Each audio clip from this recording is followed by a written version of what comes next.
이 시간 하나님 말씀을 들으라는 제목으로 이 시간 함께 은혜를 나누길 원합니다. 자, 여러분들 한 가지 질문을 해볼게요. 우리가 믿음은 어떻게 얻습니까? 그렇지, 말씀으로 어떻게 믿음을 얻죠? 그렇지, 연결해서, 그래서 말씀으로, 들음으로 연결해서 어떻게 믿음을 얻습니까? 그렇지, 말씀을 들음으로 우리가 믿음을 얻는다. 로마서 10장 17절 말씀. 그러므로 믿음은 들음에서 나며 들음은 무엇이다? 그리스도의 말씀으로 말미암느니라. 다시 말해 우리가 말씀을 듣는데 어떠한 말씀? 예수 그리스도의 복음의 진리의 말씀. 그 말씀이 우리 가운데 들려질 때에 하나님께서 정하신 때 그 복음을 우리가 하여금 듣게 하셔서 무엇을 주신다? 믿음을 주신다. 우리가 믿음을 스스로 가지는 것이 아니에요. 우리가 하나님을 믿고자 해서 믿을 수 있는 것 또한 아닙니다. 복음을 듣는 가운데 하나님께서 우리에게 예비하신 믿음을 주심으로 우리가 예수 그리스도를 믿어 구원받게 되는 겁니다. 아멘. 이처럼 구원에 있어서 우리가 하나님 앞에 구원받음에 있어서 가장 중요한 것이 무엇이다? 복음을 듣는 것이다. 아멘. 여러분들 주변에 지금 예수를 믿지 않는 사람들 얼마나 많습니까? 우리 부산의 복음화율이 청년 복음화율이 몇 프로? 3%가 되지 않습니다. 선교지의 기준이 몇 프로? 3% 미만 복음화율에. 우리는 복음화율이 3% 미만인 대한민국 안에서 선교지에서 살아가고 있습니다. 할렐루야. 우리 청년 세대는 선교지예요. 우리 좀 나아. 우리 그래도 3% 가까이 되잖아. 그 밑에 주일학교는 몇 프로 될 것 같아요? 0. 몇 프로? 7, 8%. 10명 중에 한 명이 교회를 다닐까 말까, 예수님을 믿을까 말까. 이게 지금 우리 다음 세대 여러분들 주일학교 교사분들이 감당해야 될 몫입니다. 엄청나죠. 이런 안타까운 우리가 선교지의 상황에 서 있습니다. 어디 선교 갈라 하지 말고 부산이 선교지니까 여기서 땅끝까지 이르러 최선을 다해 복음의 선교를 감당하기를 축복합니다. 이처럼 우리 주변에 아직까지 복음을 듣지 못한 사람, 예수 그리스도를 믿지 않는 사람, 세상 가운데 죄 아래 갇혀서 방황하고 허덕이만 살아가고 있는 사람 너무 많습니다. 그런데 그들에게 우리가 예수 그리스도를 믿어 구원받도록 우리가 하나님께서 맡기신 무엇을 감당해야 된다? 복음의 사명을 감당해야 된다. 왜 예수님께서 성령이 너희 가운데 임하시면 무엇을 받는다? 권능을 받는다. 그 다음에 우리가 예루살렘과 온 유대와 사마리아와 땅끝까지 이르러 어떠한 증인? 복음의 증인이 된다. 다시 말해 구원은 어떠한 것을 통해서 먼저 구원받은 하나님의 자녀를 통해 복음이 선포되게 하심으로써 그 복음이 세상 가운데 증거되게 하심으로써 하나님께서 예비하신 구원을 베풀어 주신다. 이것이 성경이 우리에게 전하는 믿음을 얻어 구원받는 유일한 방법이고 또한 수단이라는 사실을 다시금 기억할 수 있기를 바랍니다. 이처럼 우리가 복음을 들음으로 믿음을 얻어 구원을 받습니다. 똑같은 원리로 구원받은 하나님의 자녀들의 믿음이 견고해지는 것도 마찬가지라는 거예요. 우리는 두 가지 수단으로 말씀을 듣습니다. 첫 번째는 여러분들의 개인에 주어진 일상의 삶 속에서 무엇을 묵상하여? 하나님의 말씀을 묵상하여 우리가 말씀을 듣는 겁니다. 여러분들 눈으로 말씀을 읽는다고 해서 그냥 나는 복수합니다. 이렇게 생각하시면 안 돼요. 아시겠죠? 우리가 말씀을 묵상할 때, 말씀을 읽는 가운데 말씀을 성령의 감동하심으로 기록된 하나님의 말씀이잖아요. 그래서 우리가 말씀을 읽을 때 그 가운데 누가 역사하십니까? 성령께서 역사하시는 거예요. 우리 안에 계시는 성령께서 성령의 감동하심으로 기록된 그 말씀이 우리가 눈으로 읽지만 그 말씀이 우리의 귀에 들리고 우리의 마음에 새겨지게 하시는 거예요. 그것을 통해 우리는 무엇을 얻는가? 하나님을 아는 지식을 얻는 겁니다. 하나님이 어떠한 분이신가? 하나님께서 이 땅에 행하시는 일들이 어떠한 것인가? 우리를 통해 하나님께서 이 땅을 이루시고 하시는 그 뜻이 무엇인가? 나의 인생 길에 세우신 하나님의 계획하심이 무엇인가? 오늘 지금 내가 붙잡고 하루의 삶 가운데 주어진 일상의 삶 속에서 내가 살아가야 될 그 말씀이 무엇인가? 우리를 하여금 발견하게 하시고 듣게 하시고 깨닫게 하시고 마음에 새기시게 하시는 거예요. 그리고 또 다른 한 가지 무엇을 알게 합니까? 우리 자신을 아는 지식. 내가 하나님 앞에 어떠한 존재인지, 내가 구원받은 하나님의 자녀로서 어떠한 인생의 길을 걸어가야 하고 어떠한 삶을 살아가야 하는지, 이처럼 하나님 아는 지식과 우리 자신을 아는 지식을 무엇을 통해 얻는다? 일상의 삶 속에서 우리가 말씀의 묵상을 통해 얻는 거예요. 그래서 말씀의 묵상을 하는 것이 단순히 우리가 막 말씀 묵상 통해서 은혜 받고 내 심령의 새롭게 변화를 받고 내가 정말 하나님의 그 은혜 가운데 살아가고, 물론 그런 은혜의 작용도 있지만 말씀을 묵상하는 첫 번째 이유는 오늘 하나님과 나의 관계 속에서 나를 향한 하나님의 뜻이 무엇인가를 발견하는 겁니다. 믿습니까? 그 뜻을 붙잡고 살아가고자 하나님을 아는 지식과 우리 자신을 아는 지식인 그 생명의 지혜로도 하나님의 뜻을 발견하여 그 뜻에 합당한 삶을 살아가고자 우리가 말씀을 묵상하는 거예요. 두 번째 말씀을 듣는 것이 있습니다. 어떠한 것? 예배 가운데 선포되어지는 말씀이에요. 예배 가운데 선포되어지는 말씀. 하나님께서는 왜 예배란 것을 우리에게 허락하셨을까요? 왜 허락하셨을까요? 만약에 말씀의 묵상과 기도로만 우리가 모든 것이 만족되어진다면 왜 예배를 허락하셨을까요? 하나님께서 우리를 구원하신 이유가 어디에 있다? 하나님을 예배하도록 하시기 위해. 믿습니까? 우리는 하나님을 예배하기 위해서 모인 공동체예요. 여러분들이 여기서 지금 우리가 함께 예배하는 그 이유가, 우리가 함께 모여서 디모데라는 공동체를 이룬 이유가 기타 치기 위해서, 베이스 치기 위해서, 드럼 치기 위해서, 찬양 인도하기 위해서, 싱어 서기 위해서, 뒤에서 자막하기 위해서, 음량하면서 뭐 이렇게 휴대폰 보기 위해서, 또는 재미있는 시간 잠을 깨워서 이렇게 벽에 기대기 위해서 그런 거 아니란 말이에요. 뭘 하기 위해서? 하나님을 예배하기 위해서. 믿습니까? 그렇다면 우리가 왜 하나님을 예배합니까? 먼저는 우리를 구원하신 하나님께 우리의 삶을 드리는 행위가 예배입니다. 또 다른 하나는 우리가 삶을 드리며 하나님께 나아갈 때 한 주간의 삶을 우리가 신앙으로 살아갈 수 있는 영적인 은혜를 공급해 주는 시간이 언제다? 예배예요. 그래서 예배 가운데 우리가 모든 예배의 순서가 다 중요하지만 그 하나님께서는 그 모든 예배의 순서의 중간에 무엇을 주셨어요? 하나님의 말씀이 선포되어진 설교의 시간을 주신 겁니다. 왜냐? 이때 선포되어진 말씀을 통해 우리의 심령이 회복되게 하시고 또 죄로 물들었던 우리의 영혼을 다시 정결케 하시고 또 우리 지치고 상한 우리의 심령을 회복시키실 뿐만 아니라 새 영과 힘을 주셔서 우리가 하나님으로부터 은혜의 공급을 받아 이 땅 가운데 믿음으로 살아갈 수 있도록 그 모든 것을 새롭게 하시는 그 은혜 시간이 언제다? 이 예배. 그리고 그 중간에 무엇이 있다? 예배의 클라이막스인 설교가 있는 거예요. 그래서 말씀을 듣는 가운데 우리의 심령이 새롭게 변화를 받습니다. 말씀을 듣는 가운데 지치고 상한 우리의 심령이 회복되어집니다. 말씀을 듣는 가운데 우리 삶을 향한 하나님의 뜻을 깨닫습니다. 말씀을 듣는 가운데 그 뜻을 따라 살아갈 수 있는 하나님의 능력과 힘을 우리가 받는 거예요. 그래서 그 말씀을 붙잡고 하나님 주신 새 영과 힘을 얻어 한 주의 신앙의 삶을 살아가는 겁니다. 그래서 마틴 로이드 존스 목사님이 무엇을 하겠는가? 설교의 충족성, 예배의 충족성. 우리가 뭐 다른 어떤 훈련 프로그램 돌리고 막 교회 나서 봉사시키고 이런 걸로 통해서 여러분들의 믿음이 견고해지고 신앙의 성장이 이루어지고 그리스도의 장성한 분량이 여러분들의 신앙이 이루는 것이 아니라 우리가 생명을 걸고 예배를 드리고 온전히 하나님께 우리의 예배를 통해 삶을 드릴 때 그 가운데 역사하시는 하나님의 은혜로 우리가 모든 만족의 은혜의 만족을 얻는 겁니다. 믿습니까? 여러분들 디모데 예배가 한 주간의 삶 가운데 기다려지십니까? 예배의 은혜가 사모되어지십니까? 그리고 예배에 나와서 우리가 함께 찬양을 드리고 말씀을 듣고 기도하고 교회나 자지 말고 눈 뜨고 우리가 함께 교제 시간을 나눌 때 그 은혜로 여러분들이 한 주간에 충분히 살아갈 수 있는 영적인 공급을 받고 있습니까? 그 은혜가 있기 때문에 우리가 이 자리에 나와 있는 거 아니에요? 아멘? 네, 저는 좀 연약하고 부족할지 모르나 맞죠? 좀 그렇습니다. 여러분 항상 예배를 통해서 이런 은혜가 충족되어지고 만족되어지고 하나님께 날마다 감사와 영광과 찬송 올려드릴 수 있기를 바랍니다.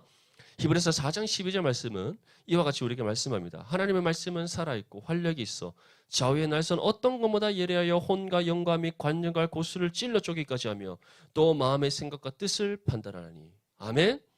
저는 항상 예배를 드리기 이전에 항상 제가 여기 앉아서 기도하고 있잖아요.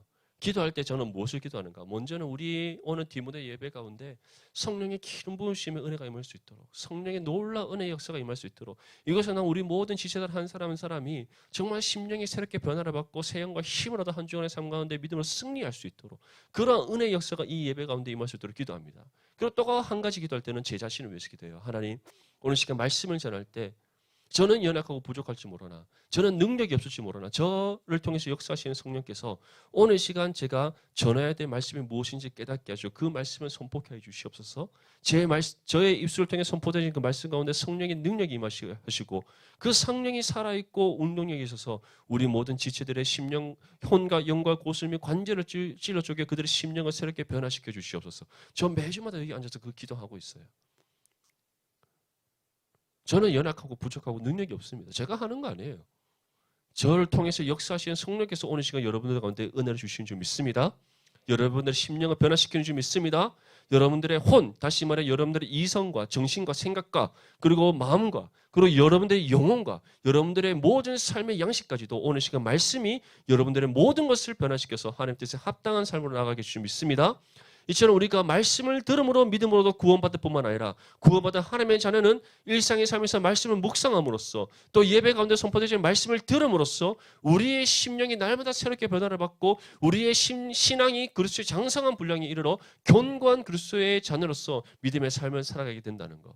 그래서 말씀은 우리의 삶의 무엇이다? 가장 핵심적인 중요한 신앙의 요소다. 다시금 기억하며 여러분들의 입술에서 주의 말씀이 떠나지 않기를 축복합니다. 예배 가운데 말씀의 귀 기울여 듣고 그 말씀을 통해 날마다 여러분들의 심령이 새롭게 변화받을 수 있기를 바랍니다. 말씀의 뜻을 따라 여러분들 순종하여서 하나님 앞에 착하고 충성적으로 칭찬받는 저와 여러분들의 삶이 될 수 있기를 축복합니다. 여호수아서에서 마찬가지예요. 하나님께서 여호수아를 이스라엘의 새로운 지도자로 세우셨습니다. 그리고 여호수아에게 한 가지 명령을 내리셨어요.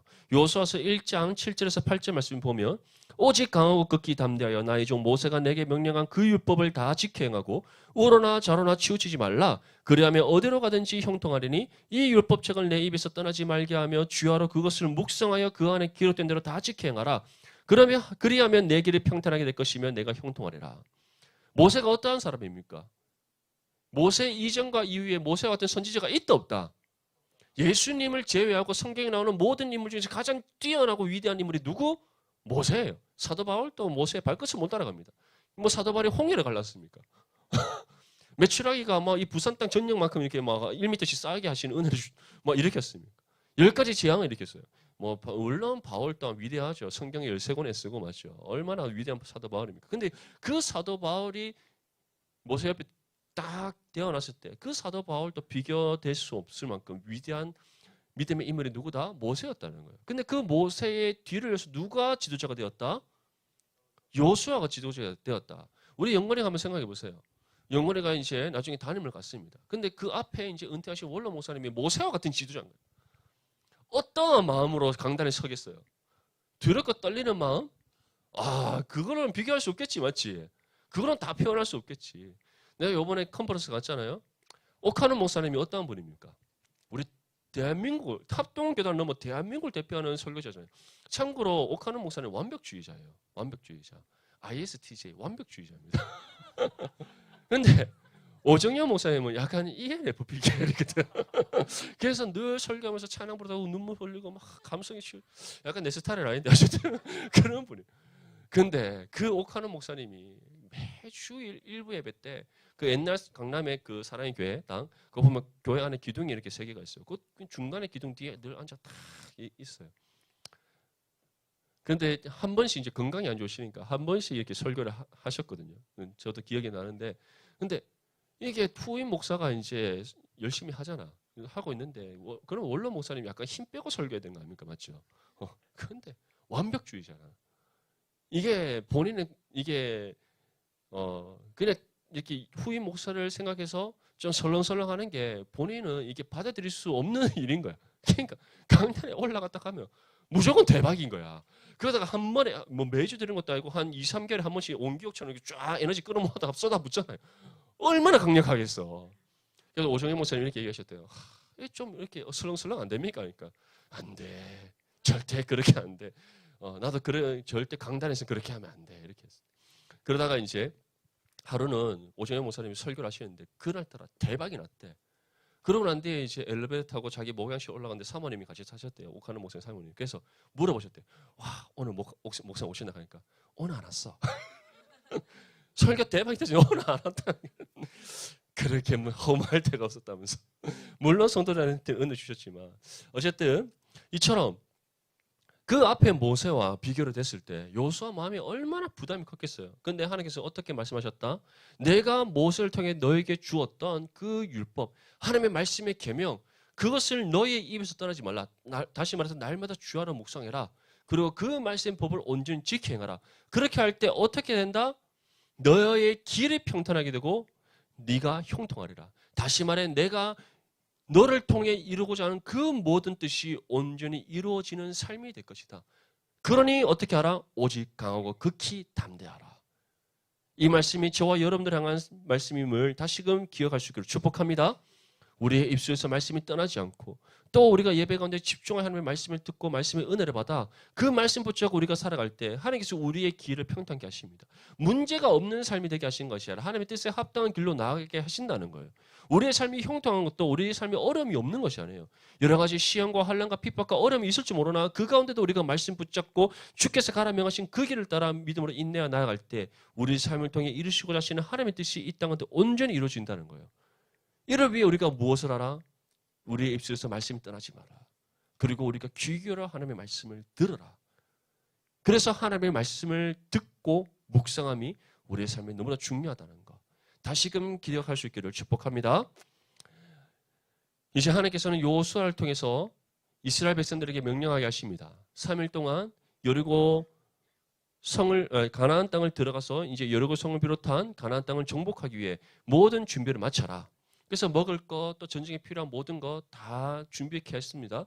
그리고 여리고 정탐꾼 2명 들어가서 여리고 성의 모든 것을 다 보고 와서 믿음의 담대한 선포를 하죠. 저 땅이 정말 하나님께서 우리에게 맡기신 땅이다. 우리에게 주신 땅이다. 우리는 들어가면 반드시 차지하리라 믿음의 선포를 합니다.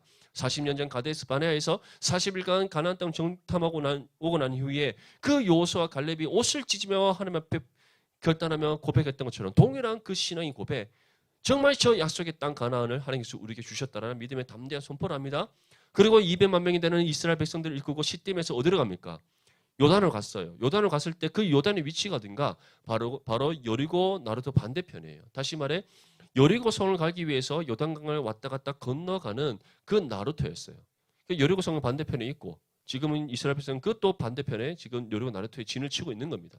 그곳에서 200만 명이라는 군중이 함께 이동했기 때문에 3일간 휴식을 취하고 이제 요단을 건너서 가나안 땅으로 들어가기 위해 이제 모든 이스라엘 백성들을 체별하고 딱 섰습니다. 그때 이제 하나님께서는 다시 한 번 더 여호수아에게 다음과 같이 말씀합니다. 우리 본문 7절과 8절 말씀 함께 읽겠습니다. 시작. 여호와께서 여호수아에게 이르시되 내가 오늘부터 시작하여 너를 온 이스라엘의 목전에서 크게 하여 내가 모세와 함께 있었던 것 같이 너와 함께 있는 것을 그들이 알게 하리라. 너는 언약궤를 맨 제사장들에게 명령하여 이르기를 너희가 요단 물가에 이르거든 요단에 들어서라 하라. 자, 하나님께서 여호수아에게 무엇이라고 말씀합니까? 내가 오늘부터 시작하여 너를 온 이스라엘 목전에서 어떻게 한다? 크게 한다. 크게 한다는 것은 여호수아를 위대하게 한다. 여호수아가 막 다른 모든 사람들이 우러러볼 만큼 존경하고도 남을 만큼 그런 어떤 큰 인물이 되게 하겠다. 그런 뜻이 아닙니다. 내가 너를 온 이스라엘 민족 앞에서 크게 한다는 것은 이제 내가 너를 통하여 이스라엘을 이끌게 할 것이다라는 뜻입니다. 진정한 참된 민족의 지도라서 하나님께서 명령하신 그 가나안 정복을 이끌어가는 진정한 수장으로서의 역할을 감당케 하겠다라는 것을 말씀하는 거예요. 그리고 무엇이라고 말씀합니까? 내가 모세와 함께 있었던 것 같이 40년 출애굽 사건에서부터 광야 40년의 생활 가운데 모세와 함께 하셨던 그 하나님께서 이제 누구와 함께 하신다? 여호수아와 함께 하신다. 다시 말해 여호수아를 통해서 하나님께서 이루시고자 하시는 뜻을 온전히 이루도록 하나님께서 친히 여호수아의 삶을 주장하시고 다스리실 것임을 약속하는 겁니다. 그러면서 이제 무엇이라고 말씀합니까? 내가 이처럼 너와 함께 있는 것을 모든 이스라엘 민족이 알게 하리라. 여호수아가 알게 하는 것이 아니라 누가 친히 알게 하신다? 하나님께서 알게 하신다. 무엇을 통해? 너희가 요단 물에 이르거든 요단에 들어가라. 다시 말해 그 요단을 건너 가나안 땅에 입성하는 그 사건을 통해 모세와 함께 계셨던 하나님께서 여호수아와 함께 하시고 또 여호수아와 함께 하시는 하나님께서 여호수아를 통해 이스라엘 백성들을 이끌어 가나안 땅을 얻게 하실 것임을 친히 보이시겠다 약속하고 있는 겁니다.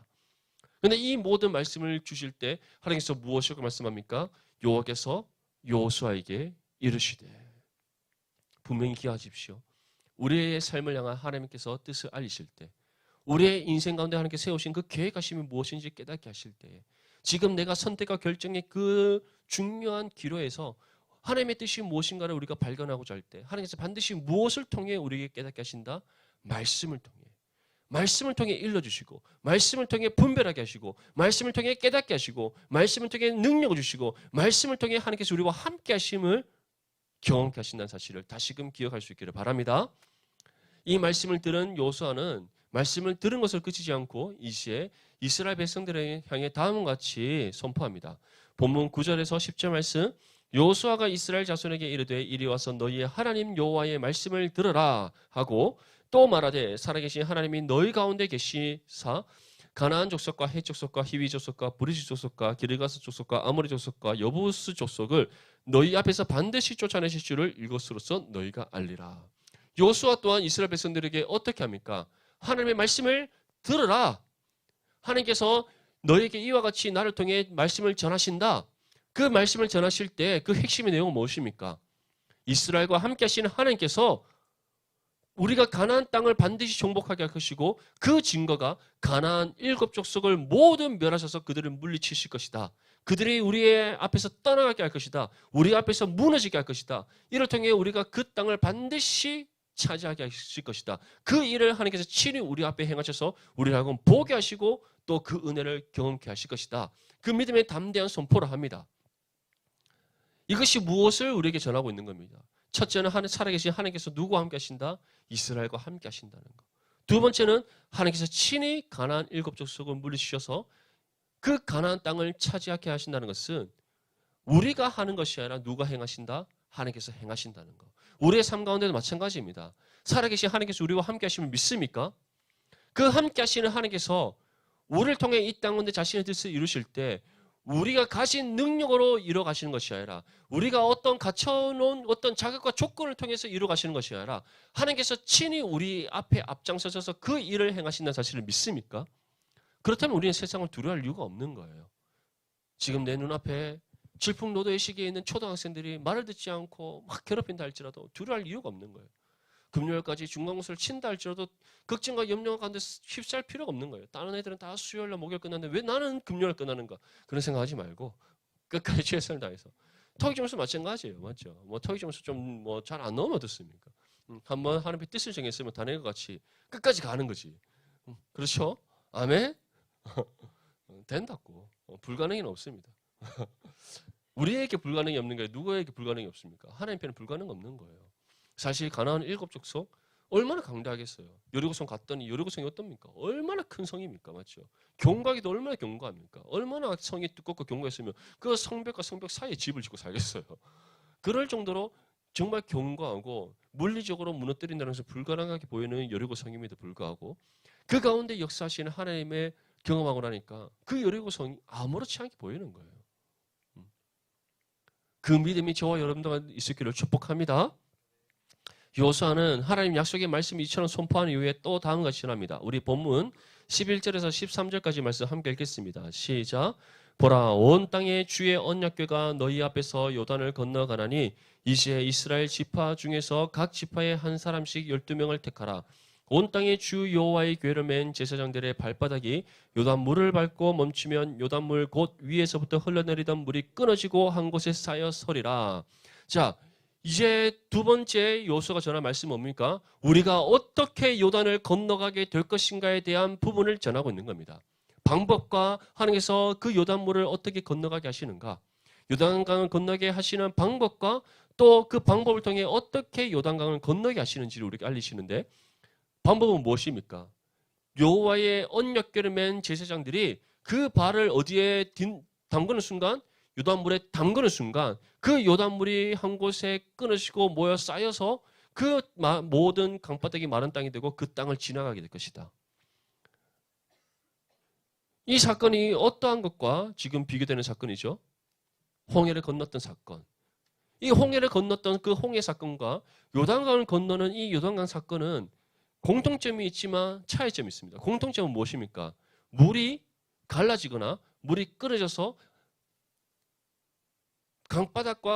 강바닥이나 아니면 바다의 바닥이 드러났고 그 모든 바닥이 어떠한 바닥? 마른 바닥. 그래서 이스라엘 백성들이 아무런 힘듦 없이 지나갈 수 있는 바닥이었어요. 그런데 다른 점은 무엇입니까? 홍해를 건널 때는 누가 민족 지도자 모세가 하나님의 명령을 따라 어디를 향하여 홍해를 향하여 지팡이를 들고 쫙 뻗었더니 홍해가 동쪽에서부터 물이 막 불어와서 홍해가 양쪽으로 갈라졌잖아요. 그렇죠? 근데 요단강은 한 명의 지도자가 하나님의 명령을 따라 순종한 것이 아니라 어떻게?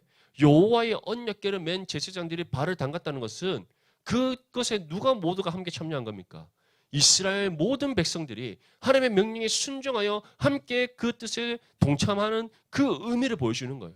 다시 말해 여호수아가 발을 담그는 것이 아니라 하나님의 언약궤를 맨 제사장들, 그 각 지파를 대표하여 한 명씩 나온 그 제사장들이 언약궤를 메고 요단강에 발을 담그는 순간 요단강이 한쪽에서 끊어져서 그 모든 바닥이 마른 바닥에 대해서 건너가게 된다는 것은 하나님의 말씀의 명령에 누가 참여했다? 온 이스라엘 민족이 한 마음 한 뜻으로 순종했다는 거예요. 출애굽 사건에서는 아직까지 하나님을 온전히 믿고 신뢰하지 못했던 이스라엘 백성들이었어요. 그렇기 때문에 민족을 대표하여 모세가 지팡이 들어 홍해를 향해 하나님 향해 순종함으로 그 지팡이를 들어 향했던 겁니다. 하지만 40년 광야 생활을 통해 이제 훈련되어진 이스라엘 백성들은 어떻게 한다? 모두가 하나님의 명령에 순종하여 그 뜻에 동참하여 그들이 요단강에 발을 담갔다는 거예요. 물론 제사장이 발을 담갔지만 제사장이 발을 담그는 그 행위가 어떠한 행위다? 하나님 뜻에 모든 이스라엘 백성들이 함께 한 뜻으로 순종한다는 그 믿음의 의미가 담겨 있는 겁니다. 원하기로는 우리 모든 디모데 공동체가 복음과 삶의 일체를 이루는 교회 공동체를 이루기 위해 한마음 한 뜻으로 우리가 힘써 경건의 훈련을 감당할 수 있기를 축복합니다. 생명을 걸고 예배를 하나님께 온전히 드리는 거룩한 산제사를 올려드리는 우리 디모데가 되길 원합니다. 그래서 우리가 복음과 삶의 일치를 이루는 교회를 이뤄감으로써 이 땅 가운데 정말 영적으로 쇠퇴하고 죽어있는 이 부산 땅 가운데 놀라운 복음의 역사를 일으켜갈 수 있기를 축복합니다. 마지막으로 이 시에 이러한 여호수아의 명령을 따라 이스라엘 백성들이 다음과 같이 순종합니다. 본문 14절에서 17절 말씀에 백성이 요단을 건너려고 자기들의 장막을 떠날 때 제사장들은 언약궤를 메고 백성 앞에서 나아가니라. 요단이 곡식 거두는 시기에는 항상 언덕이 넘치더라. 궤를 맨 자들이 요단의 이름에 궤를 맨 제사장들의 발이 물가에 잠기자 곧 위에서부터 흘러내리던 물이 그쳐서 사르단에 가까운 매우 멀리 있는 아담 성읍 변두리에 일어나 한 곳에 쌓이고 아라바의 바다 여매로 향하여 흘러가는 물은 온전히 끊어지매 백성 여리고 앞으로 바로 건널새 여호와의 언약궤를 맨 제사장들은 요단 가운데 마른 땅이 굳게 섰고 그 모든 백성이 요단을 건너기를 마칠 때까지 모든 이스라엘은 그 마른 땅으로 건너갔더라. 자, 이제 하나님의 명령을 따라 하나님의 언약궤를 맨 이스라엘 제사장들이 어떻게 합니까? 범람한 그 요단 강물에 물을 담갔다는 거예요. 지금 곡식 거두던 때란 것은 오늘날 우리로 하면 보리 추수하는 때, 다시 말해 4월에서 5월경 이제 봄이 하면서 여름을 넘어가는 그 계절입니다. 그때는 어떠한 때인가? 저 이스라엘의 그 가나안 땅 북쪽에 보면 레바논 산이라고 있어요. 그 레바논 산 위에는 만년설입니다. 늘 이렇게 눈이 쌓여 있어요. 근데 봄이 되면 그 산 꼭대기에 있는 눈은 아니지만 산에 능선을 따라 쫙 쌓여 있던 그 눈들이 쫙 녹으면서 요단 강물로 흘러 들어가게 돼요. 그러면 그 요단 강물이 어떻게 되겠습니까? 평소 때는 냇물 쫄쫄쫄 흘러가듯이 오리 온천전처럼 그렇게 있다가 막 비 오고 나면 온천전 막 흘러 넘치잖아요. 맞죠? 보셨어요? 그 흘러넘치는 그 물론 물은 다르겠지. 거기는 깨끗하고 여기는 좀 그렇고 맞죠. 어쨌든 그 막 온천처럼 흘러넘치듯이 요단 강물이 흘러넘치는 거예요. 근데 그 흘러넘치는 막 급류가 휘슬러가는 그 요단강에 물을 담근다는 거 쉬울까요? 쉽지 않을까요? 여러분도 온천처럼 막 그 비 장마 때 막 흘러넘칠 때 그 물에 발을 담글 수 있겠어요? 잘못 담그면 어떻게 됩니까? 그렇죠. 금방 휘슬러가잖아요. 그런데 모든 이스라엘 백성들 한마음 한뜻으로 하나님 앞에 순종했고 또 그것을 대표하여 그 언약궤를 맨 제사장들이 어떻게 했다? 요단 강물에 발을 담갔다는 거예요. 담근 순간 어디에? 저 북쪽 사르단에 있는 아담 성에서부터 물이 끊어졌다. 끊어진 정도가 아니라 거기서 끊어져서 물이 벽을 이뤘다는 거예요. 그러면 지금 여리고 나루터에 있는 반대편에 있는 이스라엘 백성 그들로부터 지금 아담 성읍까지 거리는 몇 킬로인가? 약 27km입니다. 27km. 여러분 27km 반대편에 있는 뭐 있는지 보이세요? 보이지 않죠? 그러면 27km 떨어져 있는 그 거리, 그 아담 성읍 변두리, 그 끝자락 거기에서부터 지금 27km 떨어져 있는 여리고 나루터 반대편의 이스라엘 백성들이 그 물벽에 보았다는 것은 물벽이 얼마만큼 높이 올랐겠어요. 맞죠? 그런데 여리고 나루터 반대편의 이스라엘 백성들로부터 아담 성읍까지 거리가 몇 킬로미터? 27km. 반대로 또 여리고 지금 이스라엘 백성들이 있는 그 여리고 나루터 반대편에서부터 사해 입구까지 거리가 몇 킬로? 30km입니다. 그러면 총 몇 킬로미터의 물이 끊어진 거예요. 57km. 근데 끊어질 뿐만 아니라 57km가 물이 끊어지고 그 모든 바닥이 다 드러났는데 그 바닥이 어떠한 바다? 마른 바다. 이것을 행하신 이가 누구십니까? 이것을 행하신 이가 누구세요? 이와 같은 놀라운 은혜의 역사, 초자연적인 하나님의 은혜의 역사 누가 일으키셨습니까? 하나님이 일으키셨잖아요. 믿습니까? 근데 그 하나님께서 그 옛날 이스라엘 백성들과만 함께 하십니까? 아니죠. 오늘날 이 시대에도 우리와 함께 하시는 하나님이신 믿을 수 있기를 바랍니다. 영원전부터 영원토록 살아계시는 하나님이시고 그 존귀와 영광과 능력과 권세가 변함없이 전능하신 하나님이십니다. 그 하나님께서 그 옛날 이스라엘과 함께 하셨던 그 하나님께서 지금 또 우리와 함께 하시고 그 요단강이 57km나 되는 그 거리를 끊어지게 하시고 그 모든 바닥이 마르게 하시는 초자연적인 놀라운 은혜의 역사를 일으키신 하나님께서 지금 또 우리를 통해 이 땅 가운데 그 놀라운 은혜의 역사를 일으키시는 하나님이시라는 사실을 믿을 수 있기를 축복합니다. 이러한 은혜를 경험하기 위해 우리에게 필요한 것은 무엇입니까? 하나님의 말씀을 듣는 가운데 들은 것을 그치지 않고 그 말씀을 신뢰하고 그 말씀의 뜻에 믿음으로 순종하는 것. 이것을 하나님께서 우리에게 요구하시는 거예요. 그래서 너희는 믿어라, 신뢰하라, 순종하라. 하나님께서 요구하시는 것은 이것밖에 없는 거예요. 믿고 신뢰하는 거, 믿고 신뢰하며 따르는 거, 지켜 행하는 거. 그 외에 그 어떤 것도 우리에게 요구하시지 않습니다. 그런데 우리는 어떻습니까? 말씀을 듣고 우리 향한 하나님의 뜻이 무엇인지 깨달았음에도 불구하고 우리 눈앞에 보이는 여러 가지 삶의 고난과 역경과 삶의 환경으로 인해서 그 말씀을 신뢰하지 않는 불순종의 죄를 범하지 않습니까? 그러한 불균형의 죄, 하나님의 뜻에 순종해야 됨을 알면서도 순종하지 않는 불순종의 죄를 범하지 않습니까? 하나님의 은혜의 역사를 경험하기를 원하십니까? 여러분들 삶 가운데 역사하시는 하나님의 은혜를 경험하기를 원하십니까? 그 놀라운 초자연적인 하나님의 능력을 경험하기를 원하십니까? 아멘? 그렇다면 하나님의 말씀을 믿으십시오. 말씀의 뜻을 신뢰하십시오. 그 말씀에 순종하십시오. 그 가운데 하나님께서는 우리가 생각하지 못하고 우리가 상상하지 못하고 우리가 할 수 없는 일을 친히 우리 앞에서 행하셔서 놀라운 은혜의 역사, 요단강이 57km나 끊어지고 그 모든 바닥이 마르게 하셔서 모든 이스라엘 백성들이 단번에 다 건너가게 하셨던 그 놀라운 초자연적인 은혜의 역사를 우리 삶 가운데 오늘 이 시대도 일으켜 주실 것입니다. 원하기로는 그 은혜의 역사가 다른 무엇이 아닌 여러분들의 삶을 통해 일어나는 성령의 부흥의 역사가 되기를 원합니다. 영적으로 쇠퇴하고 죽었던 모든 것들이 다시 살아나고 회복되는 그 놀라운 영혼 구원의 은혜의 역사가 되기를 원합니다. 세상의 사람들이 감당할 수 없고 대기업 오너 이재용도 할 수 없고 그 테슬라 그 사장 이름 뭐죠? 일론 머스크도 할 수 없는 그 놀라운 영혼의 역사, 그 초자연적인 하나님의 놀라운 부흥의 역사가 말씀을 믿고 신뢰하고 순종하는 저와 여러분들의 삶을 통해 이 땅 가운데 이루어질 수 있기를 주님의 이름으로 축복합니다.